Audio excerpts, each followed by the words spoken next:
वो अपने दोस्त के पास जाती है और कहती है कि डांस पार्टी में जाने के लिए हमारे साथ कोई नहीं है, तो हम ऐसा करते हैं, डांस पार्टी में नहीं जाते बल्कि गुफा में जाकर मॉन्स्टर को ढूंढते। जिसके बाद रात को वेडनेसडे अपने दोस्त के साथ जंगल में जाने की तैयारी कर रही थी, मगर तभी उसके दरवाजे पर वेटर तैयार होकर आता है, क्योंकि हाथ में उसे वेडनेसडे की तरफ से डांस पार्टी में चलने की दावत भेजी थी। अब क्योंकि वेटर काफी खुश था तो वेडनेसडे उसका दिल तोड़ना नहीं चाहती थी, इसीलिए वो अपने गुफा में जाने वाले प्लान को खत्म करके वेटर के साथ पार्टी में जाने का फैसला करती है। जब वेडनेसडे वहाँ से जाने लगती है तो उसका दोस्त वहाँ आता है, तो वो उसे कहती है, आई एम सॉरी, मैं पार्टी में जा रही हूँ, हम ऐसा करते हैं कल गुफा में जाएंगे।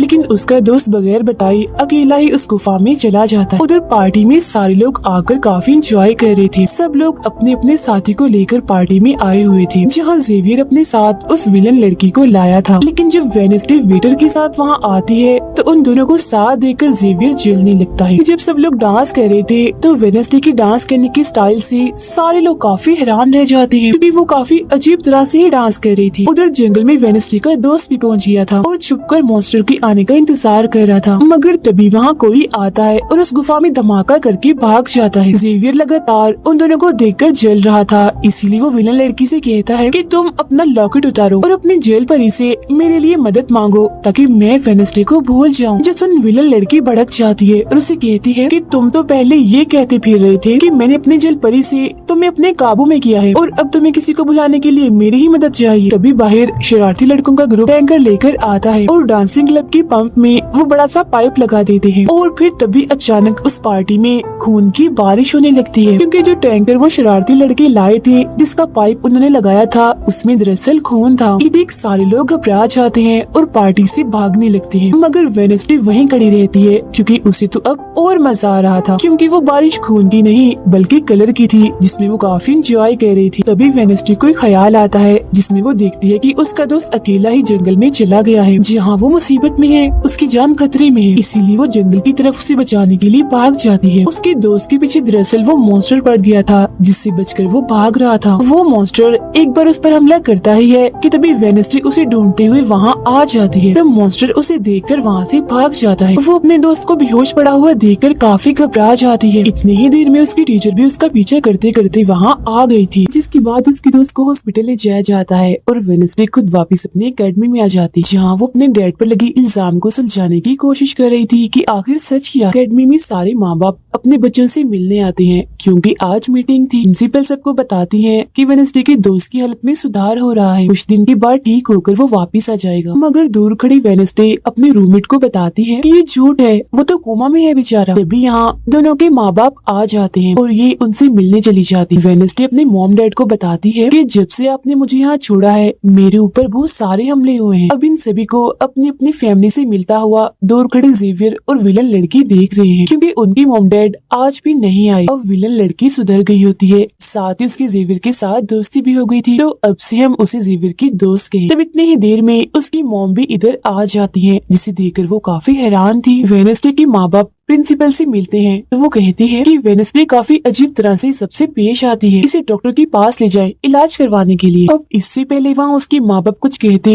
फौरन वो बोल पड़ती है कि रुकिए जरा डैड, मैं आपसे कुछ पूछना चाहती हूँ। ये देखिए एक लड़का जिसका नाम गैरेट है, इसके कत्ल का इल्जाम आपके सर पर क्यों है और ये कौन था? तो वेडनेसडे की मॉम उसे कुछ भी बताने से इनकार कर देती है, तो वो अपनी मॉम को ये कहकर यहाँ से चली जाती है कि मत बताइए, बाकी सबूत मैं खुद ढूंढ लूँ। वो सीधा जाती है हॉस्पिटल अपने दोस्त से मिलने, जहाँ उसका ख्याल वेडनेसडे का साथी हाथ रख रहा था। अब पता चलता है कि डॉक्टर ने अपनी जान ले ली है और ये डॉक्टर वही था जिसकी मुर्दा खाने से वेडनेसडे बूढ़े आदमी की लाश को देखने आई। मरने से पहले डॉक्टर ने एक खत भी छोड़ा था जिसमें लिखा हुआ था कि मैं गैरेट के केस पर शर्मिंदा हूँ, क्योंकि मैंने उसकी झूठी रिपोर्ट बनाई थी। अब जब सारे लोग खाना खा रहे थे तो तभी वहाँ पुलिस ऑफिसर आकर वेडनेसडे के डैड को पकड़ लेता है और कहता है कि गैरेट की मौत के इल्जाम में तुम्हें गिरफ्तार किया जा रहा है। जेल में वेडनेसडे अपने डैड से मिलने जाती है, पूछती है कि बताएं गैरेट से आपका क्या वास्ता है। तो वो बताते हैं कि गैरेट तुम्हारी मॉम से बहुत प्यार करता था। फिर एक दिन जब तुम्हारी मॉम और मैं साथ थे तो गैरेट ने आकर मुझ पर हमला कर दिया। मैंने अपना काफी बचाव किया, जिस दौरान गलती से उसकी मौत हो गई। ये सुन वेडनेसडे को उनकी बात थोड़ी झूठी लगती है। फिर वो पुलिस ऑफिसर के पास जाती है, कहती है मेरे डैड ने गैरेट को नहीं मारा और ये उनके खिलाफ साजिश की जा रही है। जिस पर वो कहता है दुनिया तुम्हारे हिसाब से नहीं चलती, हमारे पास सबूत आ गए हैं तुम्हारे डैड के खिलाफ। वो कहती है मैं नहीं मानती और मेरा ख्याल है कि जिसने मेरे दोस्त को मारने की कोशिश की उसने ही गैरेट को मारा होगा। पार्क में रूममेट अपनी मॉम के साथ बैठी थी, जहाँ उसकी मॉम चाहती है कि वो पूरी तरह एक वेयरवुल्फ बन जाए और वो उसे एक डॉक्टर के पास जाने का कहती है, मगर रूममेट ऐसा नहीं चाहती, इसलिए वो यहाँ से चली जाती है। अब वेडनेसडे अपनी मॉम के पास जाती है ताकि वो सारी सच्चाई जान सके। उसकी मॉम खुफिया लाइब्रेरी में थी। वो अपनी मॉम से कहती है कि आपने मुझे इस अकेडमी में इसलिए भेजा ना ताकि मैं हमेशा आपकी परछाई बन के रहूं। जिस पर उसकी मॉम कहती है कि ये सिर्फ अकेडमी ही नहीं बल्कि पहले यहाँ एक ग्रुप हुआ करता था जिसकी बुनियाद तुम्हारे डैड की फैमिली की एक औरत ने रखी थी जिसका नाम गुडी था। वो कहती है मैं ये जानना चाहती हूँ कि डैड ने तो गैरेट को नहीं मारा तो फिर किसने मारा है। तब उसकी मॉम सच्चाई बताती है कि जब मैं वहाँ गई तो मैंने देखा कि तुम्हारे डैड और गैरेट आपस में लड़ रहे थे। मैंने उन्हें रोकने की कोशिश की मगर गैरेट तुम्हारे डैड को काफी बुरी तरह से मार रहा था। मैंने फौरन तलवार उठा ली और फिर जैसे गैरेट मेरे पास आने लगा तो तलवार उसके आर पार हो गई और वो मारा गया। मगर तुम्हारे डैड ने मेरी जान बचाने के लिए तलवार मुझसे ले ली ताकि सारा इल्जाम उन पर आ जाए। वेडनेसडे कहती है मगर मुझे पता चला था कि जब गैरेट मरा तो उसके मुंह से झाग निकल रही थी। ऐसा तो सिर्फ तब होता है जब किसी ने जहर लिया हो। अब सच पता करने का सिर्फ एक ही रास्ता है, गैरेट की कब्र को खोदना। जिसके बाद वो अपनी मॉम के साथ मिलकर गैरेट की कब्र को खोद देती है और वहाँ से उसकी एक उंगली ले लेती है। मगर तभी इधर पुलिस आकर उन दोनों माँ बेटी को गिरफ्तार कर लेती है। जेल में वेडनेसडे गैरेट की उंगली अपने मॉम डैड को दिखाती है, कहती है कि उसकी मौत जहर से हुई थी। मगर जैसे उसके हाथ इस उंगली पर लगते हैं उसे फौरन एक ख्याल आता है जिसमें वो देखती है कि गैरेट के डैड ने उसे जहर दिया था ताकि वो इस पूरे अकेडमी के लोगों को मार डाले। मगर जब उसकी लड़ाई वेडनेसडे के डैड से हुई तो जहर की बोतल टूट गई जिससे सारा जहर गैरेट के अंदर चला गया, जिसका मतलब साफ था कि उस दिन वो वेडनेसडे के डैड को ही नहीं बल्कि पूरी अकेडमी को ही खत्म करने आया था। जेल से रिहा होने के बाद वेडनेसडे और उसकी मॉम मेयर के पास जाती है, कहती है आपने गैरेट की मौत के सच को छुपाया, उसकी मौत जहर से हुई थी न कि तलवार से, और ये बात साबित भी हो गई है। जो सुन मेयर सब कुछ सच बता देता है, जिसके बाद वेडनेसडे के डैड को भी रिहा कर दिया जाता है। अब वेडनेसडे अपनी मॉम को बताती है कि मुझे बहुत ख्याल आते हैं, जिस पर उसकी मॉम कहती है कि ये खासियत हमारे खानदान में है, ख्याल सबको आते हैं, अगर ख्याल हमारे कंट्रोल में ना रहे तो ये हमें पागल बना सकते हैं, इसीलिए हमारे खानदान के पुराने लोग आकर हमें आसान रास्ता बताते हैं और ट्रेनिंग देते हैं। तो वेडनेसडे फौरन बोलती है जैसे गुडी एडम्स जिसके बारे में आपने बताया था कि वो मेरे डैड के खानदान की है, जिस पर उसकी मॉम कहती है कि मुझे नहीं पता, बहरहाल तुम होशियार रहना, क्योंकि गुडी एडम्स बदला चाहती थी जिसके चक्कर में वो खुद भी नहीं बच पाई। फिर सबके माँ बाप अपने अपने बच्चों से मिलकर जा रहे थे। रूममेट अपनी मॉम को कहती है आप फिक्र मत करना, जब मुझे वेयरवुल्फ बनना होगा मैं बन जाऊंगी। जाने से पहले वेडनेसडे की मॉम उसे वही किताब देती है जो अक्सर प्रिंसिपल के पास हुआ करती थी। वो किताब लेकर वेडनेसडे प्रिंसिपल के पास जाती है, कहती है कि उस अनजान लड़की को आपने मारा था, मैंने देखा था, जिसके बारे में मैंने कहा था कि उसे मॉन्स्टर ने मारा है, क्योंकि वो आप ही हो जो खुद को बदल बदल कर लोगों को मार रही हो। मैं ये बात अब पुलिस को बता दूंगी। जिस पर प्रिंसिपल कहती है नहीं, उसे मैंने नहीं मारा, बल्कि वो तो अपनी ताकतों पर से कंट्रोल खो बैठा था और उस दिन उसने तुम्हें मारने की भी कोशिश की थी। इनकी बातों के दौरान इन्हें बाहर से शोर सुनाई देता है। ये चेक करने जब वहाँ जाती हैं तो पता चलता है कि बाहर ग्राउंड में आग से कुछ लिखा हुआ है। अब वेडनेसडे अपने चारों तरफ मोमबत्तियां जला के बैठी थी क्योंकि वो गुडी को बुलाने की कोशिश कर रही, मगर तभी इधर उसकी रूममेट आ जाती है। साथ ही उसे एक खत भी मिलता है जिसमें कोई उसे गुफा में मिलने बुलाता है। जब वेडनेसडे अपनी रूममेट के साथ वहाँ जाती है तो गुफा के अंदर जाने के बाद उसे एहसास होता है कि यहाँ कोई है। यहाँ दरअसल जेवियर और उसके साथी थे जो वेडनेसडे को सरप्राइज देना चाहते थे क्योंकि आज उसकी बर्थडे थी। यहाँ वेडनेसडे को एक लाइन लिखी हुई दिखती है कि जब मैं लौटूंगा तो शोले बरसेंगे। इसे जैसे वो हाथ लगाती है तो उसे ख्याल आता है जिसमें वो उसी लड़की से मिलती है जो अक्सर उसे नजर आया करती थी, और ये और कोई नहीं बल्कि गुडी ही है। वो वेडनेसडे को एक महल दिखाकर कहती है कि अगर तुम्हें उस जादूगर के बारे में जानना है तो तुम्हें इस महल को ढूंढकर यहाँ आना होगा। जब वो ग्राउंड में खड़ी उस लाइन को देख रही थी जहाँ आग से कुछ लिखा था तो तभी उसके पास जेवियर आता है जिससे वो बात नहीं करती क्योंकि नाराज थी। उसे लग रहा था कि हो ना हो जेवियर ही वो मॉन्स्टर है। फिर वो अपने दोस्त के पास हॉस्पिटल जाती है जो अभी भी बेड पर था और उसकी हालत भी खराब थी, इसीलिए वो उसे कोई बात नहीं कर पाती। अब वेडनेसडे अपने दोस्त वेटर से मिलने जाती है और उसे उस महल जो गुडी ने दिखाया था उसकी तस्वीर दिखाकर पूछती है कि क्या तुम इस जगह के बारे में जानते हो, जिस पर वो मना कर देता। अब यहाँ तो उसका काम नहीं हुआ, इसीलिए वो तस्वीर को लेकर जेवियर के पास जाती है और उससे भी वही सवाल करती है कि क्या तुम इस जगह के बारे में जानते हो। मगर तभी उसकी नजर इसी महल की पेंटिंग पर जाती है जो जेवियर ने पहले से ही बनाई हुई थी, जिस पर वो बताता है कि ये जगह रात को मेरे सपने में आई थी तो मैंने इसे बना दिया। अच्छी बात ये थी कि जेवियर इस जगह के बारे में जानता भी था। तब उसे महल का पता लेकर वेडनेसडे वहाँ पहुँच जाती है जहाँ मेयर पहले से ही मौजूद था, और क्योंकि वो जान गया था कि असली कातिल कौन है तो वेडनेसडे उसकी गाड़ी में ही छुप जाती है। मगर जैसे मेयर की गाड़ी शहर में पहुँचती है तो कोई उनकी गाड़ी को ठोक देता है, जिससे मेयर का एक्सीडेंट हो गया था।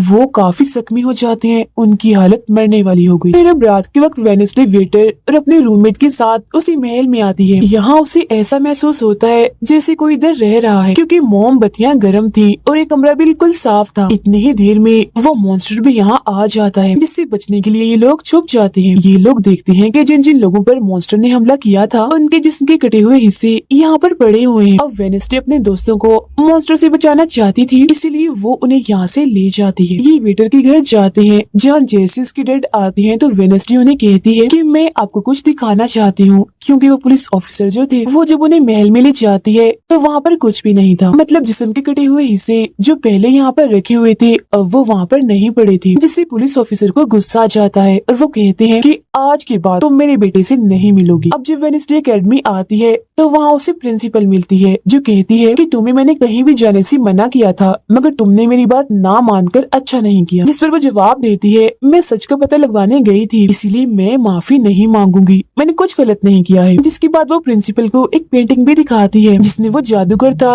और वेडनेसडे खुद थी। बताती है कि इसीलिए वो अनजान लड़का मुझे मारना चाहता था, क्योंकि उसे लग रहा था कि एकेडमी के लिए मैं खतरा हूँ, मगर खतरा दुश्मन कातिल तो कोई और ही है, जबकि मैं तो इस एकेडमी और सबको बचाना चाह रही हूँ, तो मुझे एक मौका मिलना चाहिए। प्रिंसिपल कहती है नहीं, तुम कहीं नहीं जाओगी, आगे से ऐसी कोई भी गलती की तो मैं तुम्हें एकेडमी से निकाल दूंगी। और वहाँ से वो ये कहकर चली जाती है। वो जब अपने कमरे में वापस आती है तो देखती है कि रूममेट अपना सामान पैक कर रही है, क्योंकि वो यहाँ से जा रही है। वो गुस्से में वेडनेसडे से कहती है कि तुम्हें सिर्फ अपना काम ही निकलवाना आता है, फिर चाहे इसके लिए तुम्हारे दोस्तों की जान क्यों न चली जाए। आज वो अजीब सा मॉन्स्टर हमें भी मार देता। जिसके बाद वो यहाँ से चली जाती है। अब वेडनेसडे बिल्कुल अकेली रह गई थी, इसीलिए कमरे में एक जगह बैठकर वो उस बॉक्स को देखने लगती है जो वो जादूगर के महल से चुरा कर लाई थी। उसे बॉक्स के नीचे एक खत मिलता है जिसमें वेडनेसडे की अपनी ही बहुत सारी तस्वीरें होती हैं, जो देख वो कहती है मेरी एडम्स फैमिली, जादूगर, मॉन्स्टर और मैं शायद किसी न किसी तरीके से जुड़े हुए हैं। और जब ये बात मेयर को पता चली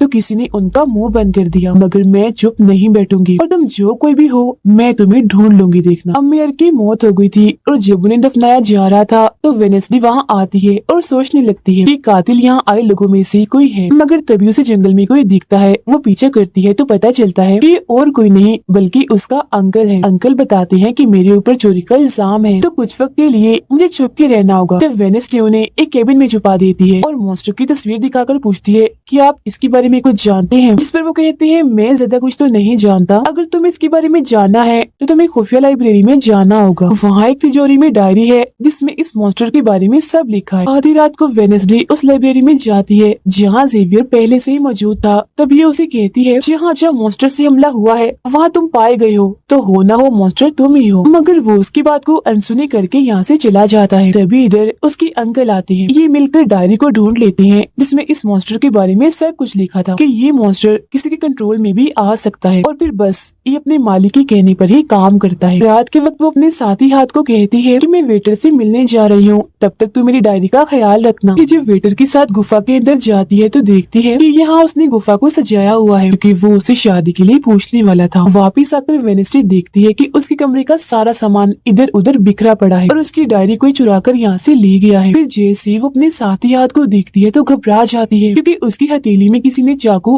आर पार कर दिया था और अब उसमें जान नहीं थी, वो मर गया था। फिर वो हाथ को लेकर जल्दी से अपने अंकल के पास आती है और दुखी होती हुई कहती है प्लीज अंकल कैसे भी करके हाथ को जिंदा कर दीजिए। तब अंकल बार बार बिजली के झटके उसे देते हैं जिससे वो जिंदा हो जाता है। वो उसे पूछती है अच्छा तुम पर हमला किसने किया था, जिस पर इशारों से वो बताता है कि मैंने नहीं देखा क्योंकि हमला पीछे से हुआ था। जिस पर वेनेसडे गुस्से से भर जाती है, कहती है चाहे कुछ भी हो जाए मैं उसे नहीं छोड़ूंगी, वो जो भी है। अब वो प्रिंसिपल को आकर कहती है किसी ने मेरे कमरे में तोड़फोड़ कर दी है, साथ ही कोई उस डायरी को भी चुरा कर ले गया है। वो कहती है वो डायरी तो खुफिया लाइब्रेरी में थी, तो तुम्हारे पास कैसी आई? तुम ऐसी हरकतें मत करो कि एकेडमी को बंद करना पड़े, ऐसा मैं होने नहीं दूंगी। फिर जब वेनेसडे वहाँ से जा रही थी तो तभी उसके पास उसके साथी आते हैं और उसे जानकारी देते हैं कि गैरेट जिसकी मौत का इल्जाम तुम्हारे डैड पर था, उसकी मॉम को किसी ने डुबोकर मारा था और मरने से पहले उनकी सारी प्रॉपर्टी एक डॉक्टर ने हथिया ली थी। डॉक्टर नाम सुनकर वेनेसडे को दिमागी डॉक्टर पर शक होता है, इसीलिए वो सीधा उनके पास जाती है, कहती है कि मैं जानती हूँ आपके अंदर गैरेट की मॉम की आत्मा है जो सबसे अपनी मौत का बदला लेना चाहती है, अब बस कर दो,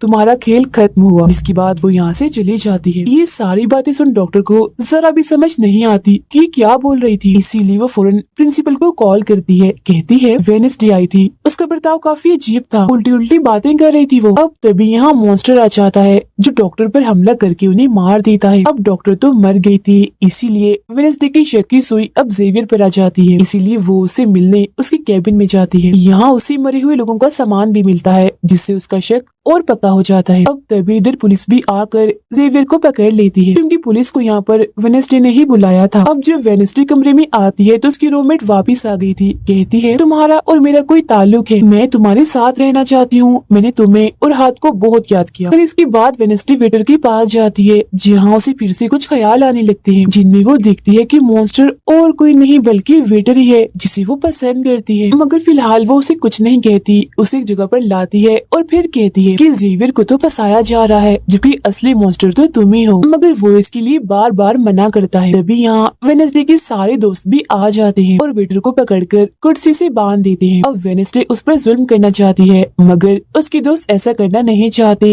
इसीलिए वो यहाँ से चले जाते हैं। फिर जैसे ही वो वेटर को मारने के लिए आगे बढ़ती है कि तभी वेटर के डैड पुलिस ऑफिसर यहाँ आ जाते हैं और वेनेसडे को गिरफ्तार कर लेते हैं। हालांकि वो उन्हें कहती भी है कि असली कातिल आपका बेटा है, वही मॉन्स्टर है ये, मगर वो उसकी एक नहीं सुनते। फिर जब वो यहाँ से जा रही थी तो वेटर उसके पास आता है, कहता है कैसा लगा हारना, अभी तो और भी बहुत कुछ होना बाकी है बच्चों। जिसके बाद प्रिंसिपल भी वेनेसडे को कह देती है कि तुमने सारी हदें पार कर दी, इसीलिए तुम्हें एकेडमी से निकाला जा रहा है। लेकिन अभी भी वो बार बार एक ही बात कह रही थी कि वेटर ही असली मॉन्स्टर है, मगर फिर भी वो उसकी एक नहीं सुनती और जाने का कहती है। तब आखिरी बार वेनेसडे जेवियर से मिलने जाती है जो जेल में बंद था और उससे नाराज भी था क्योंकि वेनेसडे ने ही उसे पुलिस के हवाले किया था। हालांकि वो उसे बताती भी है कि मॉन्स्टर वेटर है और उसने मेरे जरिए तुम्हें फंसाया है। वो उसकी एक नहीं सुनता, कह देता है इस सारी मुसीबत की जड़ तुम हो, अगर तुम ये एकेडमी छोड़ के चली जाओगी तो कुछ भी गलत नहीं होगा। ये बात सुनने के बाद वो एक सेकंड भी नहीं रुकती और यहाँ से चली जाती है। वो अपने कमरे में आकर अपना सारा सामान पैक करती है, जिसके बाद वो सभी से आखिरी मुलाकात करती है। सबसे आखिर में वो अपने दोस्त से मिलने हॉस्पिटल में जाती है, कहती है मैं तो जा रही हूँ, तुम अपना ख्याल रखना और हाँ बाहर मत निकलना, बाहर मॉन्स्टर हो सकता है। और उस दिन गुफा में धमाका करने वाला और कोई नहीं बल्कि प्रिंसिपल ही थी। जिस पर वो कहता है नहीं, धमाका करने वाले के जूते लाल थे, जबकि प्रिंसिपल कभी भी लाल जूते नहीं पहनती। ये बात सुनकर वेनेसडे को पता चल जाता है कि असली कातिल कौन है। वो अपनी उसी टीचर के पास जाती है जिसे सब पसंद करती थी और कहती है बाकी लोग तो बिला वजह मारे गए हैं, जबकि असली कातिल तो तुम ही हो। तुमने ही वेटर को अपने कंट्रोल में करके उसे मॉन्स्टर बनाया और धीरे धीरे उसे अपना गुलाम बना लिया, अपने इशारों पर नचाकर लोगों को उसके जरिए मरवाया। तभी यहाँ वेटर भी आ जाता है जिसे वो टीचर कहती है जल्दी करो, वेनेसडे को मार दो। लेकिन दरअसल की वेटर नहीं थी बल्कि प्रिंसिपल थी जो रूप बदल कर यहाँ पर आई थी। और अब टीचर प्रिंसिपल के गले में जहर का इंजेक्शन घुसा देती है जिससे प्रिंसिपल बेचारी मारी जाती है। फिर वो वेनेसडे को भी बांध कर जादूगर की गुफा में ले आती है। गुफा में आकर वेनेसडे को पता चल जाता है कि जिन मरे हुए लोगों के जिस्म के हिस्सों को इकट्ठा किया गया था वो दरअसल जादूगर को दोबारा से जिंदा करने के लिए किए गए थे। तभी यहाँ टीचर जो असली विलन थी वेनेसडे को बताती है कि जब गुडी ने जादूगर को मारा था तो गुडी ने अपने खून से जादूगर की कब्र पर एक ताला लगा दिया था और अब जादूगर को जिंदा करने के लिए हमें गुडी की फैमिली मतलब एडम्स फैमिली की ही किसी इंसान का खून चाहिए, साथ ही पूरे चांद की रात भी हो। और अब हमें ये सुनहरी मौका मिल गया है जादूगर को जिंदा करने का, क्योंकि एडम्स फैमिली से तुम हो और आज पूरे चांद की रात भी है, हम तुम्हारा खून लेंगे। जिसके बाद टीचर वेनेसडे के हाथ पर कट लगा देती है जिससे उसका खून निकलने लगता है। फिर वो उसके खून से जादूगर की कब्र का ताला खोल देती है और फिर अगले ही पल जादूगर भी जिंदा होकर अपनी कब्र से बाहर आ जाता है। बाहर आते ही वो वेनेसडे को चाकू चाकू मार देता है जिससे वो जख्मी हो जाती है। इसके बाद वो एकेडमी को खत्म करने के लिए चला जाता है। अब तभी यहाँ गुडी एडम्स आती है और वेडनेसडे को बिल्कुल ठीक कर देती है, मतलब कि उसके जख्म, और कहती है मैंने तुम्हें ठीक तो कर दिया है मगर अब की बाद मैं तुम्हें नजर नहीं आऊंगी। जंगल की रास्ते से जब वेडनेसडे जा रही थी तो तभी उसके सामने वेटर आ जाता है। उसे टीचर कंट्रोल कर रही थी इसीलिए वो मॉन्स्टर बनकर उस पर हमला कर देता है। वो बस उसे मारने ही वाला था कि तभी यहाँ एक वेयरवुल्फ आ जाती है जो और कोई नहीं बल्कि रूममेट थी जो आज पहली बार वेयरवुल्फ बनी थी, वो भी सिर्फ वेडनेसडे को बचाने के लिए। यहाँ वेयरवुल्फ और मॉन्स्टर के बीच काफी खतरनाक लड़ाई होती है जिसमें वेयरवुल्फ मॉन्स्टर पर भारी पड़ रही थी और उसे काफी मारती है, अच्छा मजा चखाती है। इसके बाद वेडनेसडे जादूगर से लड़ने उसे रोकने के लिए एकेडमी में आ जाती है जहाँ वेडनेसडे को बचाने के लिए जेवियर पहुँच जाता है। अब जैसे जादूगर जेवियर को मारने वाला था तो तभी सामने वेडनेसडे आ गई थी और वो बेचारी खुद जख्मी हो जाती है, मगर फिर भी वो जेवियर को कहती है कि तुम यहाँ से जाओ और बाकी एकेडमी वालों को बाहर निकालो क्योंकि ये हम जैसे आउटकास्ट के लोगों को नहीं छोड़ेगा। जिसके बाद वो फिर से खड़ी हो जाती है, उसके हाथ में तलवार भी थी जिसकी मदद से वो जादूगर से लड़ती है, मगर जादूगर काफी ताकतवर था इसीलिए वो उसके सामने नहीं टिक पाती। वो बस उसे मारने ही वाला था कि तभी इधर जेवियर की दोस्त आकर जादूगर का ध्यान भटका देती है, जिस दौरान मौका देकर वेडनेसडे उठती है और तलवार के एक टुकड़े को जादूगर के दिल के आर पार कर देती है क्योंकि ऐसा उसे गुडी एडम्स ने करने को कहा था। जहाँ जादूगर एक बार फिर से मर जाता है और उन्हें उसका जिस्म जलने लगता है और राख बनकर उठ जाता है। जादूगर के मरते ही यहाँ वो टीचर आ जाती है जिसके हाथ में गन थी जिसे वो वेडनेसडे पर तान देती है क्योंकि वो उसे मारना चाहती है, मगर तभी यहाँ वेडनेसडे का दोस्त भी आ गया था जिसके पास बहुत सारी मधुमक्खियाँ थी। वो उन सभी मधुमक्खियों को टीचर पर छोड़ देता है जिससे उसका भी काम तमाम हो जाता है। जब वेडनेसडे अपने मिशन में कामयाब होकर बाहर आती है जहाँ सारे लोग खड़े थे तो वो वहाँ अपने रूममेट को भी देखती है जो अब वेयरवुल्फ से अपने असली रूप में आ गई थी। यहाँ वो दोनों पहली बार गले मिलती हैं, मगर हैरत अब वेडनेसडे को कोई भी ख्याल नहीं आ रहा था। कुछ वक्त के बाद वेडनेसडे अपना नॉवल भी पूरा कर लेती है, मगर वो इसका एंड नहीं करती, यानी कि वो उसे खत्म नहीं करती और आगे बस एक सवालिया निशानी छोड़ देती है। वो जेवियर से मिलने जाती है जहाँ वो उसे गिफ्ट देता है जिसमें मोबाइल था। वो इस गिफ्ट को ले तो लेती है मगर कुछ नहीं कहती और वहाँ से चली जाती है। फिर जब वो अपनी गाड़ी में थी तो उसके पास मैसेज आता है जिसमें उसकी कुछ तस्वीरें थी और साथ ही ये मैसेज भी था कि मैंने तुम पर नजर रखी हुई है, जिससे वो सोच में पड़ जाती है कि टीचर तो मर गई है मगर अब उसके बाद ये कौन है जो सब कर रहा है। इसी सोच में वो अपने घर के लिए निकल जाती है। जिसके बाद हम पुलिस की गाड़ी को देखते हैं जिसमें वो वेटर को बांधकर कहीं ले जा रहे थे क्योंकि उन्हें भी पता चल गया था कि यही असली मॉन्स्टर है, इसे बस कोई कंट्रोल करता है। मगर तभी अचानक से वेटर दोबारा मॉन्स्टर बन जाता है और सभी पुलिस वालों को मार देता है, जिसका मतलब ये था कि टीचर की तरह अभी भी कोई है जो इसे कंट्रोल कर रहा है और वो लोगों को मरवाता रहेगा इसके जरिए। और ये अनजान इंसान वही हो सकता है जिसने वेडनेसडे को मैसेज किया, यानी कि अभी भी कोई है जो एकेडमी को बंद करवाने में लगा है और मॉन्स्टर के जरिए खून खराबा कत्ल होना आम ही रहेगा। और इसी के साथ ही ये सीजन इधर ही खत्म हो जाता है।